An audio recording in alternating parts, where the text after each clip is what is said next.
véritable d'usage, c'est-à-dire en termes de satisfaction des besoins de celui qui achète. La France qui sait que pour l'uranium, ce n'est pas des cacahuètes qu'on vend partout. Ce n'est pas dans tous les pays du monde que ça se trouve. Et ce n'est pas partout qu'on peut l'avoir. Et si vous avez un pays où vous pouvez l'avoir, ce pays devient stratégique pour vous. Et donc le Niger est un pays stratégique pour la France.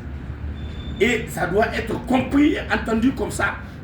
Et ne pas le comprendre comme ça, c'est manquer de vigilance intellectuelle. Et cela fait que nous avons dit, en ce qui nous concerne, au regard de la situation telle qu'elle est, il est temps, il est vraiment temps qu'au regard de tout ce que nous sommes en train de subir, on a bien vu, quand ils ont occupé la zone qu'ils contrôlent, que Barkhane contrôle avec les insurgés, de tout Akabi qui sont dans la zone de Kidal, jusqu'à Gao d'ailleurs, tout ce qu'ils contrôlent là, mais c'est de là-bas que les fameux djihadistes là rentrent au Niger pour faire ce qu'ils font de grave contre notre peuple, contre nos populations, en venant tuer nos gens, en venant imposer aux gens de payer des impôts, en venant faire tout ce que tout le monde sait qu'on fait dans la région de Tillabéri, qui est frontalière avec cette zone-là qui n'est plus, théoriquement, qui n'est plus le Mali.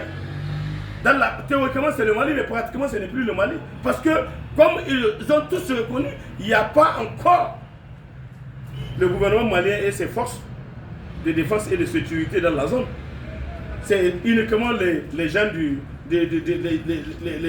comment on appelle ça, les insurgés là, et sous la protection de Barkhane, qui sont dans la zone. Et tout ce qui se fait en rentrant au Niger, on est rentré au Niger, on a fait Inates. On est rentré au Niger, on a fait Chinagoda. On est rentré au Niger, on a fait tout ce qu'il y a eu comme autres villes et autres localités où on a tué nos forces de défense et de sécurité et on a tué aussi nos populations civiles. On a ramassé nos animaux, les biens de nos compatriotes ont été ramassés. Et quand on tente de dire on va poursuivre, c'est l'opération Barkhane qui empêche. C'est Barkhane qui empêche de pourchasser les gens et de les poursuivre pour aller voir. Le cas de l'histoire de Chenagoda est là. Comment ça a été? Comment on a fait pour tuer nos compatriotes, nos forces armées, tout le monde le sait. Mais on refuse aujourd'hui, quand on pose le problème de l'enquête, on refuse qu'on fasse des enquêtes sérieuses qui vont mettre en évidence de manière très claire la responsabilité des uns et des autres. C'est ce qui est arrivé récemment avec la situation de Terra. Et la situation de Terra, quand même, si on veut qu'on dise tuer son chien, on l'accuse de rage. Comme ça, on va décider que c'est la faute de notre gendarmerie, alors que tout le monde a vu que nos gendarmes, et voilà le rôle qu'ils ont joué, c'était de calmer les choses et de chercher à trouver les passages pour expliquer aux gens. Mais ceux qui ont tiré, si pour les balles à terre, il y a de la confusion, et l'avion, la gendarmerie nationale du Niger a-t-elle un avion pour pouvoir faire ce qui s'est passé? Et comment se fait-il que pour l'occasion, ces avions-là ont pu se mettre comment on appelle ça, en vol pour aller faire ce qu'ils ont fait à Terra et tuer les gens? Et maintenant on nous dit que non, on va très vite, on décide que non, c'est la défaillance de notre gendarmerie et de la défaillance de notre organisation, de leur protection à eux. Alors que ces gens-là, mais ils étaient au Burkina. Le temps qu'ils ont mis au Burkina, il y avait au moins, ils étaient obligés de garer pendant 6 jours avant de trouver un consensus pour faciliter la possibilité qu'ils continuent, qu'ils puissent progresser et arriver au Niger.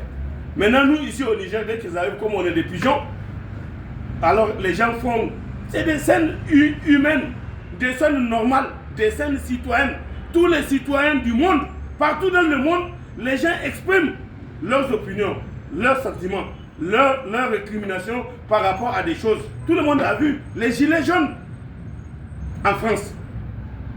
Combien de temps? Ils ont fait combien d'années en train de faire leur truc chaque semaine? Chaque samedi, ils sortent, ils font leur manifestation, mais on n'a jamais tiré sur eux. Pourquoi nous, ici au Niger, alors que notre constitution garantit la liberté de manifestation, la liberté d'opinion, d'expression et de pensée. Et que c'est en vertu de cette constitution, de cette loi, que les gens travaillent à asseoir leur légalité. Ce n'est pas en vertu d'autre chose. Si les gens ne respectent plus la Constitution, ça veut dire qu'ils ont fait un coup d'État constitutionnel.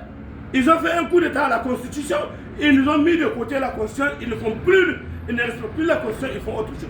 Or, la Constitution, c'est la convention entre les partis. Nous, les citoyens et les dirigeants de l'autre côté. Les dirigeants ont l'obligation de respecter la Constitution, nous avons aussi l'obligation de respecter la Constitution. Tout le monde doit s'obliger à respecter la Constitution conformément aux dispositions de l'article 39 de la Constitution de notre pays. Donc, la question de la défense nationale, la question, c'est le pays qui a envahi. C'est nous les citoyens qui sommes menacés. À nos biens, à nos parents, en tout. Donc, on ne peut pas nous demander de regarder sans maudire, sans réagir, sans interpeller qui de droit, pour que les gens soient obligés de se sentir en devoir de faire leur travail. Et si ils ne sont pas capables de faire leur travail, personne n'est obligé de rester là où il est. La voie de la démission est constitutionnelle, elle est démocratique. Vous ne pouvez pas faire quelque chose, vous ne devez pas vous imposer au peuple de subir votre incompétence, votre incapacité et demander aux gens de patienter. Regardez la honte. Pendant que nous étions en train de dire que c'est nos gendarmes, on les accuse, on décide même de sanctionner certains. Et comme ça, là, pour essayer de faire plaisir, de l'autre côté, on tient un autre langage. Parce qu'ils savent la vérité.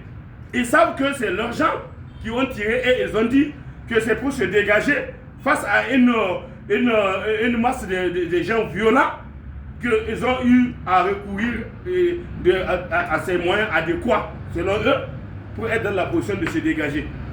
Donc ils ont revendiqué que c'est eux qui ont tiré sur les gens. Et c'est eux qui ont fait décoller l'avion pour que, même si c'est pour neutraliser toute la ville, il doit passer. C'est ça l'idée. Si on peut faire déplacer un avion comme ça, venez faire ce qu'il a fait, bombarder les gens. Parce que les gens, attention, les gens ne connaissent même pas c'est quel type d'armes. Les gens ne sont pas des armuriers hein, pour savoir si c'est des armes blanches, si c'est pas le dada des gens. Les gens ont vu l'avion se décoller et il part sur la ville de Terra, déverser des choses qui dégagent des fumées blanches que tout le monde a vu. Cette fumée-là, elle ne peut pas être inoffensive. Elle a forcément un effet sur la vie des gens. Elle a forcément un effet sur la santé des gens. Et donc, par conséquent, elle peut conduire à la mort. Elle peut blesser des gens de manière durable. Donc, on ne peut pas banaliser ça. On ne peut pas considérer que c'est inutile. Voilà pourquoi nous avons dit, il est temps que les gens se ressaisissent. Nos dirigeants politiques doivent se ressaisir. Les citoyens que nous sommes doivent se ressaisir. Tous ensemble, nous devons nous ressaisir dans nos différents pays pour que nous soyons dans la position d'aider la France à aller à sa décadence. Parce que c'est elle qui a choisi la voie de la décadence. C'est la phase de son déclin. Nous ne pouvons pas tenter de retarder ce que eux-mêmes ont provoqué. Il est temps. Nous ne sommes pas les enfants de la colonisation. Nous sommes des citoyens libres dans nos esprits, dans nos pensées, et nous avons étudié dans les mêmes écoles que nous avons compris même plus que, parce que ça, beaucoup de nos compatriotes qui sont partis étudier avec eux, dans toutes leurs écoles, ont fait preuve d'intelligence remarquable. Ils étaient des bons élèves, des bons étudiants, ils avaient eu des bonnes notes et ils étaient meilleurs et majeurs. Donc, on n'a pas de complexe. Pourquoi nous devons être complexés vis-à-vis de ces gens-là? Voilà. Donc, c'est pour vous dire vraiment, la situation elle est ce qu'elle est, mais les uns comme les autres doivent comprendre que nous ne devons pas continuer à regarder ça comme ça. Et nous avons pensé et nous avons dit avec ceux qui l'ont déjà dit avant, mieux vaut mourir debout que de vivre à genoux. Honte à ceux qui pensent que la solution c'est de rester la queue molle entre les pattes en train de subir l'humiliation et l'indignité parce qu'on doit faire plaisir à quelqu'un. Pas du tout. Et ça n'incarne pas notre peuple. C'est pas ça l'ambition de notre peuple et l'ambition de nos compatriotes tous dans leur diversité plurielle. Et cela doit être compris de tous. Et c'est pour ça que je termine en prière, en souhaitant que, au terme de cet entretien, que Dieu, dans son infinie bonté, Lui qui sait ce que nous, on ne sait pas. Lui qui peut faire ce que nous ne pouvons pas. Lui qui a les moyens de pouvoir neutraliser, ceux qui sont en train de chercher à comploter contre notre pays, qu'il soit de l'intérieur ou de l'extérieur, contre notre espace, qu'il soit africain ou non africain, que Dieu les maudisse, que Dieu les neutralise dans leurs pensées, que Dieu les empêche dans leurs projets, et que nous-mêmes, nous soyons dans la position de nous revitaliser pour retrouver le moral qu'il faut, parce que c'est de ça qu'il s'agit. Il faut un véritable réarmement moral pour que chaque citoyen de notre pays, chaque citoyen de notre espace soit celui qui va ressentir le besoin d'être l'artisan de la défense, de la dignité et de l'honneur de notre espace, de notre pays, de nos pays et de notre peuple. Je vous remercie.